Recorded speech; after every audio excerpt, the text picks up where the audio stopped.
সমাজের আলেমরা, হুজুররা মসজিদ পরিচালনায় যদি মসজিদের কমিটির সাথে হুজুরদের যদি ভালো সবকিছু ঠিক থাকে, তাহলে আপনি কে যে হুজুর সম্পর্কে আপনি মানুষের কাছে এটা সেটা রটিয়ে বেড়াবেন? আপনাকে দায়িত্ব দেওয়া হয়েছে মসজিদ কর্তৃপক্ষকে থেকে, আপনাকে কি ভাড়া দেওয়া হয়েছে না টাকা দেওয়া হয়েছে, নাকি আপনাকে মাসে মাসে বেতন দেওয়া হয় যে আমার হুজুর সম্পর্কে তুমি দোষগুলো মানুষের কাছে কাছে বলে বেড়াবে? দেওয়া হয়? দেওয়া হয়?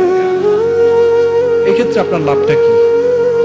না হয় হুজুর এখান থেকে চলে যাবে, তারপরে আরেকজন হুজুর তো এখানে আসবে, আসবে আসবে কি আসবে না? আসবে। কারণ মসজিদ কার ঘর? আরো জোরে বলেন না, কার ঘর? এটা যেভাবে সেভাবে আল্লাহ তাআলা পূরণ করে নেবেন, এটা যেভাবে হোক আল্লাহ পূরণ করে নেবেন। সুতরাং আমি গেলে যে এটা খারাপ হয়ে যাবে তা নয়। আবার আমি এখান থেকে, আমি যদি এখানে থাকি, এবার আমার যে পর্যালোচনা আপনি করছেন, আমাকে উপদেশ না দিয়ে, আমি আমার কথা বলছি না, আমি সমাজের রূপগুলো তুলে ধরছি। আলহামদুলিল্লাহ, আমার এখানে আলহামদুলিল্লাহ আমি আমার ভালো মুসল্লি পেয়েছি, আমিও চেষ্টা করছি, আমি ভালো মুসল্লি পেয়েছি, ভালো কর্তৃপক্ষ পেয়েছি, সব ভালো আলহামদুলিল্লাহ। আমি খুব সুন্দরভাবে চলছি। আমি আমার কথা বলছি না, আমি বলছি বিভিন্ন সমাজে পাড়া মহল্লার মসজিদগুলোর অবস্থা, হুজুরদের অবস্থা সম্পর্কে আপনাদেরকে আমি বলছি, যাতে করে আমরা কখনো এগুলো না, কখনো না। কেন করবো না? নাম্বার 1 পয়েন্ট, কেন করবো না? আপনারা বা মুসল্লিগণ সবসময় হুজুরের কাছে আসে, হুজুর দোয়া করে, কি করিয়া? কথা বলেন না, কি করিয়া? আপনার বাবা মারা গেলেও, আপনার কাছের মানুষ মারা গেলেও হুজুরের কাছে আসেন, হুজুর আপনি একটু জানাজা পড়াই দিন। কেন?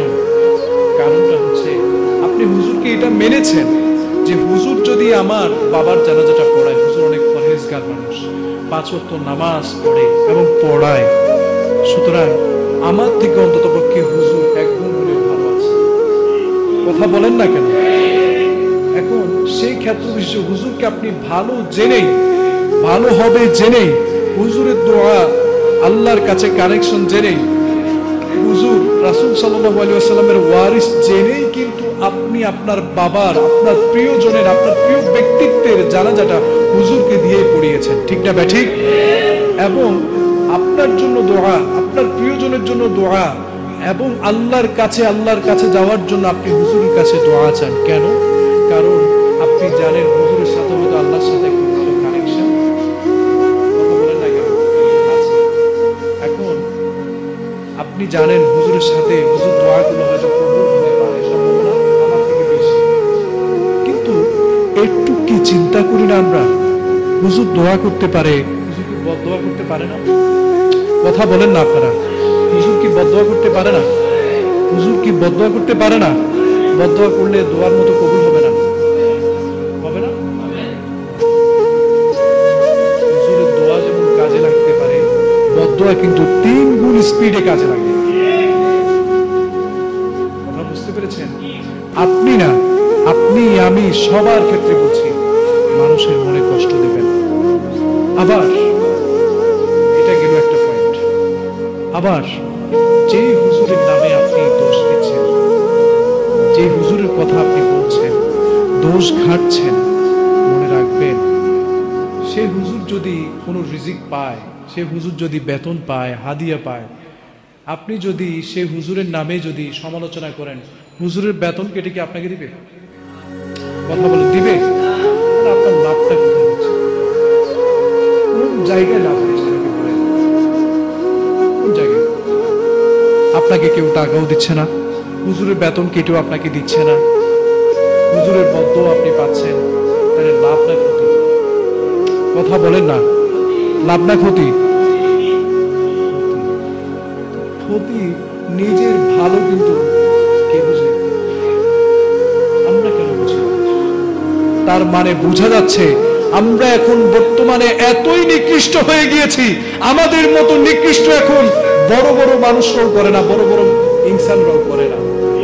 আমি আর অন্যদিকে গেলাম, কারণ আমি হুজুর, আমি এখন কথা বললে হয়তো হয়ে যাবে যে হুজুর এমন করেও কথা বলে, ঠিক না ঠিক? এই জন্যে আমি ইশারা দিতেই প্রস্তুত, কারণ একজন মানুষের যে বুঝের মানুষ, সে এক ইশারায় কাজ হয়ে যায়, তাকে বলা লাগে না। এই জন্য আমিও বলবো না, আমি ইশারা দিয়ে দিয়েছি, বাদ বাকিটা আপনারা বুঝে যাবেন। আমি আপনাদেরকে জাস্ট এটা বলার চেষ্টা করছি, আপনার গ্রামে গঞ্জে হুজুরদেরকে ডিস্টার্ব করবেন, তাদেরকে ইখলাসের সহিত ইমামতিতে পাঠিয়ে দিন। তাদের নামে সমালোচনা করলে ওয়াল্লাহি আপনাদের নামাজ একজনেরও হবে না, কারণ তার মনে সবসময় টেনশন থাকবে কিভাবে চাকরি রক্ষা করা যায়। তার মনে কখনো নামাজের প্রতি, আল্লাহর প্রতি ইখলাস নিয়ে সে নামাজ পড়তে পারবে কেমনে পড়বে? সে তো চিন্তা করবে কিভাবে না কিভাবে, কি কোন পয়েন্টে গিয়ে এই সমালোচনার জবাব দেওয়া যায়। নামাজে আসবে, এর জন্য দায় কে নিবে? কে নিবে? এই কাজ আমরা কখনো করব